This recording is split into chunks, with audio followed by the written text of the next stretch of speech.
El Senado de la República no tiene facultades para desaparecerle los poderes a ningún Estado de la República. No vas a encontrar en la Constitución. Los quienes han manejado este tema, creo que lo han manejado más con una intención política que realmente con la intención de que sucedan las cosas. El Senado no tiene facultades. Hoy se ha dado así como una cortina de humo con que en el Senado le van a desaparecer los poderes al Estado de Guerrero por lo que allá ocurre. Sí. De ninguna manera. ¿Ocurren problemas muy graves? Sí, estamos conscientes del grave problema, del grave conflicto político, social, derivado de la muerte de estudiantes y de la desaparición de 43 normalistas de Ayotzinapa y de todo lo que está ocurriendo con el crimen organizado en el Estado de Guerrero. Pero eso no le da autoridad al Senado para declarar en ningún momento lo que no es su facultad declarar. Tampoco podemos desde el Senado pedirle al gobernador que renuncie. Yo escuché al gobernador en días pasados que él dijo que si él era parte de la solución del conflicto, ofrecería su licencia al Congreso. Bueno, es momento en que el gobernador reflexione. Podemos enjuiciar políticamente al gobernador del Estado si eso es lo que se quiere, pero desaparecer todos los poderes, oye, pues el Poder Judicial y el legislativo está legítimamente constituido porque fue votado por el pueblo. El Senado no tiene facultades para desaparecerlo.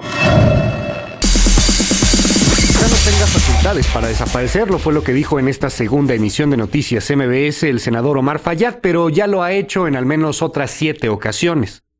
No es una novedad. Hay raja política en la intención de desaparecer o no los poderes en Guerrero. Hay quien gana, hay quien lleva agua para su molino y hay quien pierde. Y creo que debemos de ver más allá de eso. Creo que debemos de quitarnos la hipocresía política. Creo que debemos de quitarnos la intención de querer atraer reflectores para generar un problema y bailar sobre el problema. A ver, no nos hagamos. En Guerrero no hay gobierno. Punto. En Guerrero no gobierna Ángel Aguirre, no ha gobernado Ángel Aguirre. En Guerrero no puede gobernar el Congreso. La ley que saque el Congreso no es acatable porque no es real. En Guerrero tampoco podemos hablar del Poder Judicial. ¿A poco van a decir que hay justicia en Guerrero? ¿A poco le van a decir a los papás de 43 normalistas desaparecidos que hay justicia en Guerrero? No hay justicia en Guerrero. En ese estado de la República, desgraciadamente, está teniendo el poder fáctico, el poder real, el crimen organizado. Y hoy se abre un debate jurídico quizá un tanto infructuoso, quizá un tanto estéril, quizá un tanto ingenuo, cuando se habla de si el Senado puede o no desaparecer poderes. Sí puede, ya lo ha hecho en 7 ocasiones anteriormente.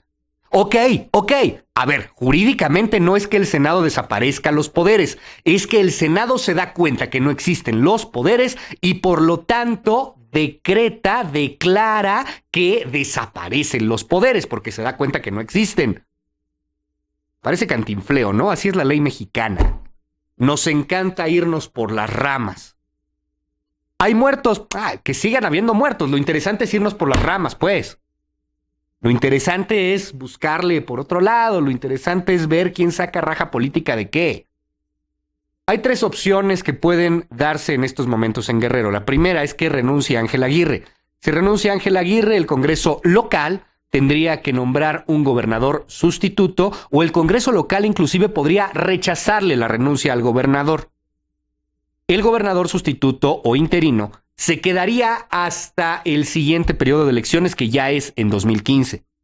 La segunda opción es estúpida. Vamos a decir las cosas como son, porque la situación creo que no amerita eufemismos. La segunda opción es estúpida. Es un plebiscito, consulta popular, llámale como quiera. ¿Una consulta popular? ¿En serio se está planteando hacer una elección o piensa Ángel Aguirre que se puede hacer una elección? en Guerrero para que la gente decida si se queda o se va.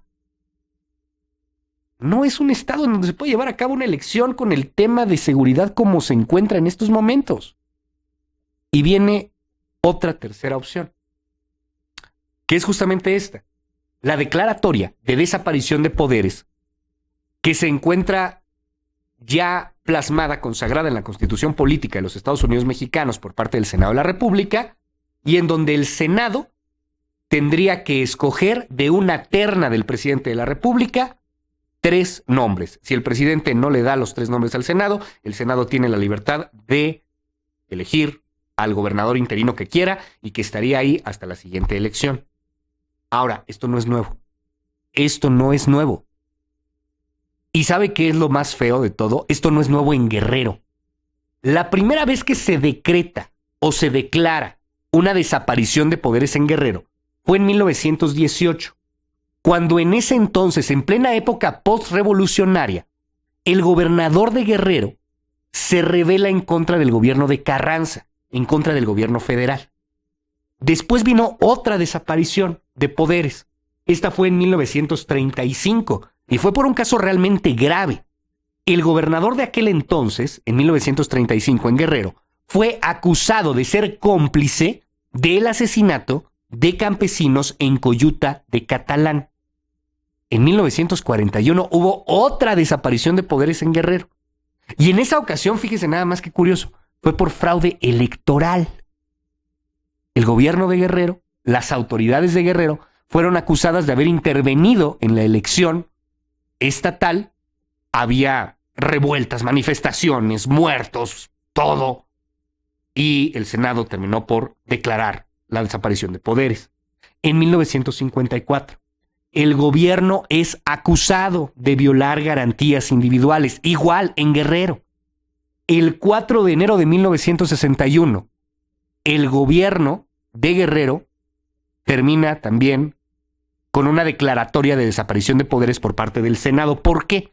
Porque en 1961, en la Universidad de Guerrero, que todavía no era autónoma, se gesta un movimiento estudiantil para pedir la autonomía de la Universidad de Guerrero. Hay un enfrentamiento entre militares y manifestantes. Mueren estudiantes. A la fecha, se sigue acusando a los militares de aquella época de haber disparado en contra de los estudiantes. Se hizo una situación muy similar a la que estamos viviendo en estos momentos. Había manifestaciones, protestas, etcétera, etcétera. Y el Senado de la República en 1961 decreta de nueva cuenta otra desaparición de poderes en Guerrero. La última desaparición de poderes en Guerrero se dio en 1975, concretamente el 31 de enero, porque el gobernador de aquel entonces, Israel Nogueda, fue acusado de un fraude millonario. Y se decretó la desaparición de poderes y se puso a otro gobernador. Estaríamos ante otra desaparición de poderes. Ahora, la pregunta, ¿esto ayuda? ¿Esto ayuda o es ya más bien una cuestión política? Porque de facto no hay poderes en Guerrero.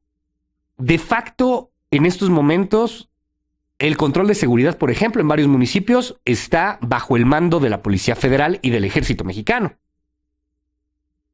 El poder político es prácticamente inexistente. Los funcionarios casi no salen.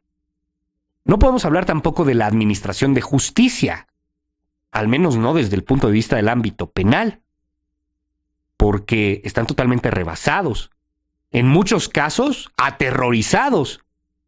¿Quién va a ser el juez local en Guerrero que se va a aventar un tiro contra el crimen organizado? Dudo que exista uno. Y dudo que exista porque tienen terror de lo que está sucediendo. ¿Y las leyes que emite el Congreso van a ser acatadas? De facto, le repito, parece ser que hay una desaparición de poderes en Guerrero. Ahora, si se quiere evitar políticamente que se dé la imagen de la desaparición de los mismos, bueno, ese ya es harina de otro costal. Porque de facto no existe. La realidad no existe. ¿Qué puede pasar si nos apegáramos al derecho? Pues vendría una declaratoria por parte del Senado de la República y entonces, políticamente hablando, se leería una situación de un partido contra otro, pero la situación es más compleja que eso. No podemos quedarnos en esa lectura superflua.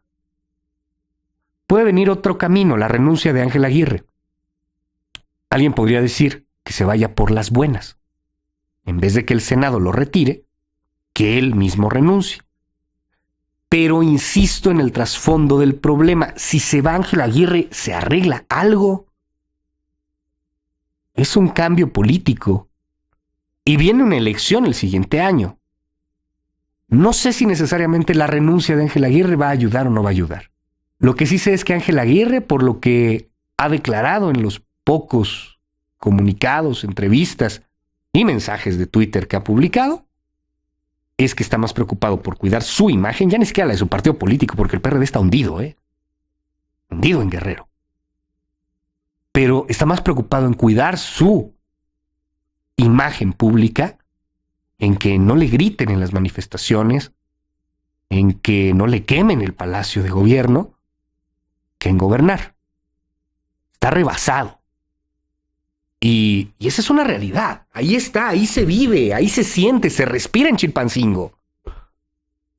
Se respira en Tixtla, como hubo un bloqueo el día de ayer por parte de algunos manifestantes, de normalistas, de gente de la Unión de Pueblos de Guerrero, de grupos que no necesariamente son afines al gobierno, ni federal ni estatal, y que ante la desesperación o la manipulación de otros grupos, terminan generando caos. ¿Y sabe qué? Las imágenes de ayer de Chilpancingo, de un PRD, de las instalaciones de un partido político bajo fuego, las imágenes de la semana pasada de un palacio de gobierno bajo fuego, no son imágenes que terminen por beneficiar absolutamente a nadie, salvo al crimen organizado. Ese descontrol, ese caos, repito, ese caos beneficia al crimen organizado. Eso es lo que quieren los mafiosos. Eso es lo que quieren esos malditos, esos sin escrúpulos, esos a los que a mí me cuesta llamarles personas, aunque se enojen algunos. Eso es lo que quieren. Caos, desestabilización, pueblos divididos, porque en esos pueblos divididos crece el narco. En fin, así las cosas en Guerrero, así las cosas con la desaparición de poderes, con este debate en torno a si pueden o no lo pueden hacer.